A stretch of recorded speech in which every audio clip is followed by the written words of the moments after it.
Bonjour et bienvenue dans cette 25e vidéo de présentation du modèle de la dynamique universelle. Au cours des 24 vidéos précédentes, on a vu les différents aspects du modèle et je voulais vous faire une dernière petite vidéo pour vous aider à vous situer et à resituer le modèle. Donc on va faire ça grâce à ce schéma avec deux axes, donc un vertical, un horizontal. Sur l'axe vertical, on a d'un côté donc extérieur et là intérieur. Donc il s'agit de l'orientation de notre attention. Donc plus on descend, plus notre attention est tournée vers l'extérieur, à savoir les phénomènes extérieurs à nous-mêmes, donc le monde, l'environnement. Et plus on va vers là, ça veut dire que notre attention est orientée vers l'intérieur, à savoir les émotions, ce qui comprend les sensations corporelles et les contenus mentaux, c'est-à-dire les idées, les pensées. Ensuite, on a cet axe horizontal. Par là, on a une intentionnalité forte et par là, on a la neutralité. Alors, sachant que la neutralité peut être une intention forte, être neutre, décider de l'être, ça peut être une intention très forte. Donc, par opposition, l'intentionnalité ici est tout autre chose que l'intention d'être neutre. Donc là, c'est obtenir quelque chose, faire quelque chose ou être quelqu'un en particulier.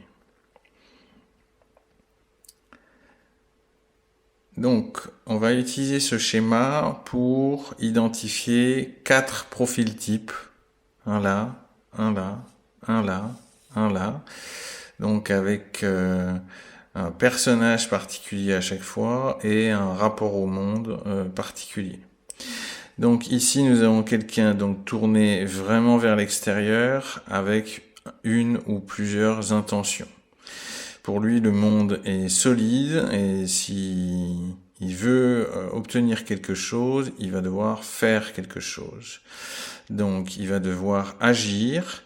Alors, ça peut être par une action physique ou par un discours ou par des paroles pour essayer d'interagir avec le monde et de faire évoluer ce monde pour, alors ça peut être le monde au sens très large ou un sens réduit, hein. Ça peut être la situation dans son environnement proche, par exemple. Hein.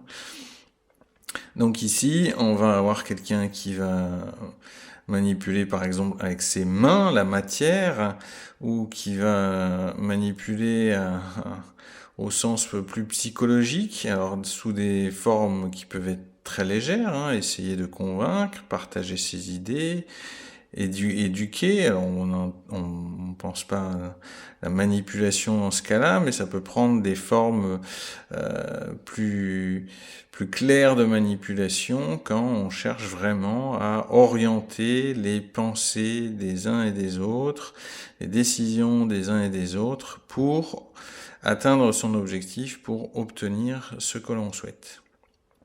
Donc ici, on a l'homme de sens commun, homme avec un H, hein, donc homme et femme, l'individu de sens commun, pour l'instant le plus nombreux sur la planète, je dirais, hein, qui est tourné principalement vers l'extérieur et qui a une intentionnalité, qui veut obtenir des choses et qui va mettre des actions en place pour les obtenir, qui est donc aussi souvent dans le jugement, et qui est aussi souvent dans la réaction, puisque le monde extérieur, même si il essaie de le changer, ben, ce monde il ne se conforme pas forcément à ce qu'il souhaiterait, et donc il est souvent en réaction, et donc sur la gamme émotionnelle, il n'est pas toujours en haut de l'échelle des émotions.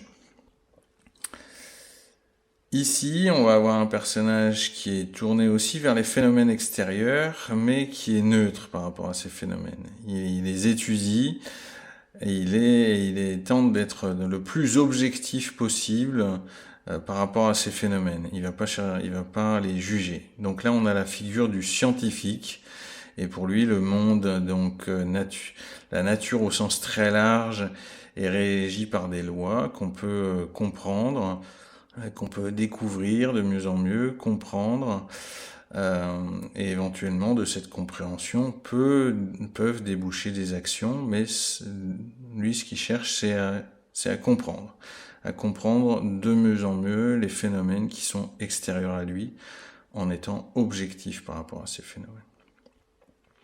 Alors cette objectivité, qui est une neutralité, on la retrouve ici, mais là non plus tournée vers les phénomènes extérieurs, mais tournée vers les phénomènes intérieurs. Donc je disais les émotions, les sensations, les contenus mentaux, donc les pensées, les idées, donc qui sont là aussi observés comme des phénomènes neutres, même si on est partie prenante puisqu'on observe son intériorité, mais on développe une posture d'observateur, comme le scientifique peut observer un insecte sans réagir au mouvement de l'insecte. Là, on va observer des choses qui se passent en soi sans y réagir et devenir un scientifique de son intériorité. Alors ici, la figure, c'est l'être éveillé, qu'on appelle aussi souvent Bouddha, mais Bouddha, c'est pas seulement une personne, c'est plutôt justement un niveau de conscience qui correspond à l'éveil, et où, à force d'observer avec équanimité donc tout ce qui se passe en soi, donc l'équanimité, je rappelle, c'est la capacité à observer les choses telles qu'elles sont sans y réagir. Donc à force de les observer, on a découvert la subtilité du monde et le fonctionnement du monde et même de l'univers, de toute chose, en découvrant les lois de la nature en fonctionnement en soi. Donc là, on était dans un monde solide, physique, et là, on est dans un monde de conscience beaucoup plus subtil, qui vibre à des fréquences de plus en plus hautes, et qui, au niveau le plus élevé, on l'avait vu, en filigrane de tout autre niveau d'existence, il y a ce niveau où il n'y a plus que le vide, en tout cas il n'y a plus que présence, et plus d'objets à observer, ni de sens à appliquer à ces objets d'observation. Donc il y a juste pure présence, comme on l'avait dit, ou pure observation, c'est l'état de nibbana, l'état d'éveil.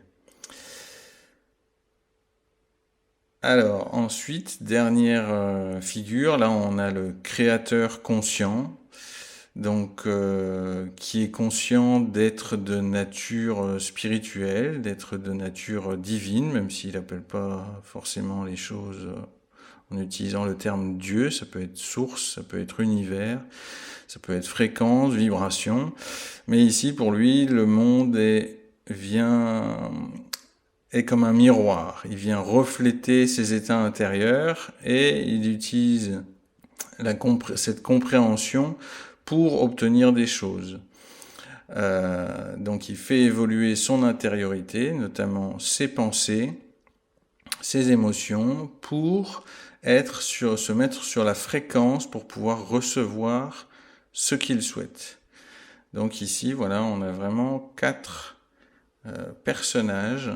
Donc je reprends ici l'homme de sens commun, le scientifique, l'être éveillé et le créateur conscient.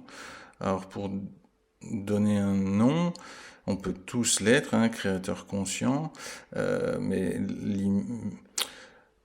Neville Goddard notamment est un bon exemple de ce personnage-là. Donc ça va permettre de vous situer parce que vous pouvez vous reconnaître dans l'un ou l'autre ou être plutôt attiré par l'un ou l'autre des personnages, mais aussi voir qu'il existe des rapports au monde, à la réalité différents, et être attiré par un cheminement, et donc quelqu'un qui est là va pouvoir cheminer par là, ou par là, ou par là. Tous les trajets sont possibles. Bon, on repasse généralement pas à ça, dans cette direction, ou là, comme ça. ni même comme ça a priori, c'est plutôt vers le haut, c'est-à-dire que les niveaux de réalisation sont plutôt de l'extérieur vers l'intérieur. Alors quand on monte sur cette flèche, ça ne veut pas dire que l'extérieur n'existe plus, mais que en faisant évoluer son intériorité, on voit que l'extérieur vient refléter et qu'on n'a plus autant besoin de l'action qu'ici. Ici, le monde est un miroir. Ça ne veut pas dire qu'il n'y a pas forcément des actions, mais qu'on sait obtenir et qu'on voit qu'on obtient beaucoup de choses simplement par l'effet miroir. On voit les synchronicités. Ici aussi, on les voit. Mais disons qu'ici, on va quelque part beaucoup plus loin dans le cheminement intérieur jusqu'à l'éveil que là. Alors, le modèle que je vous ai présenté durant toutes ces vidéos, évidemment, il correspond à un intérêt pour l'intériorité.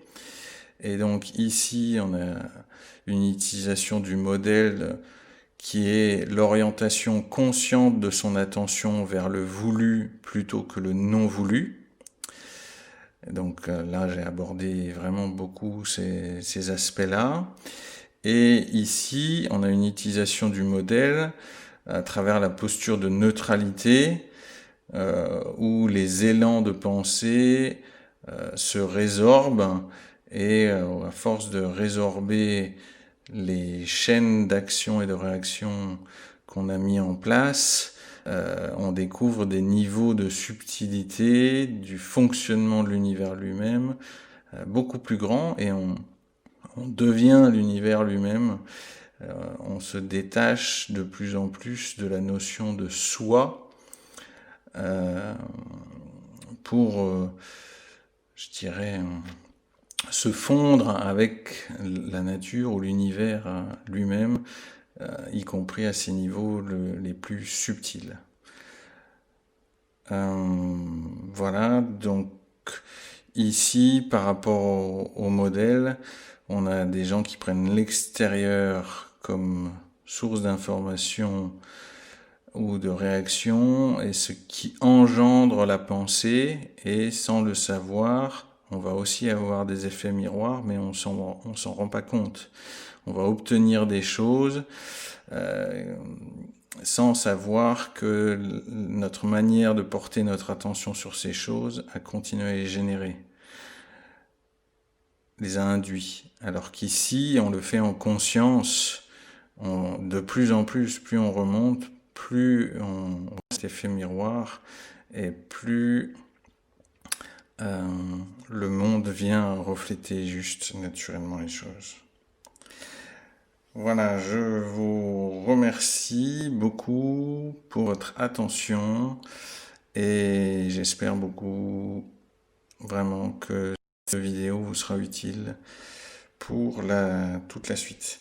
Alors j'ai vu, il y a peut-être eu une coupure là du son dans ces quelques derniers instants, donc je vais redire ce que je disais. Donc je disais que je souhaitais que cette série de vidéos vous soit la plus utile possible pour votre cheminement.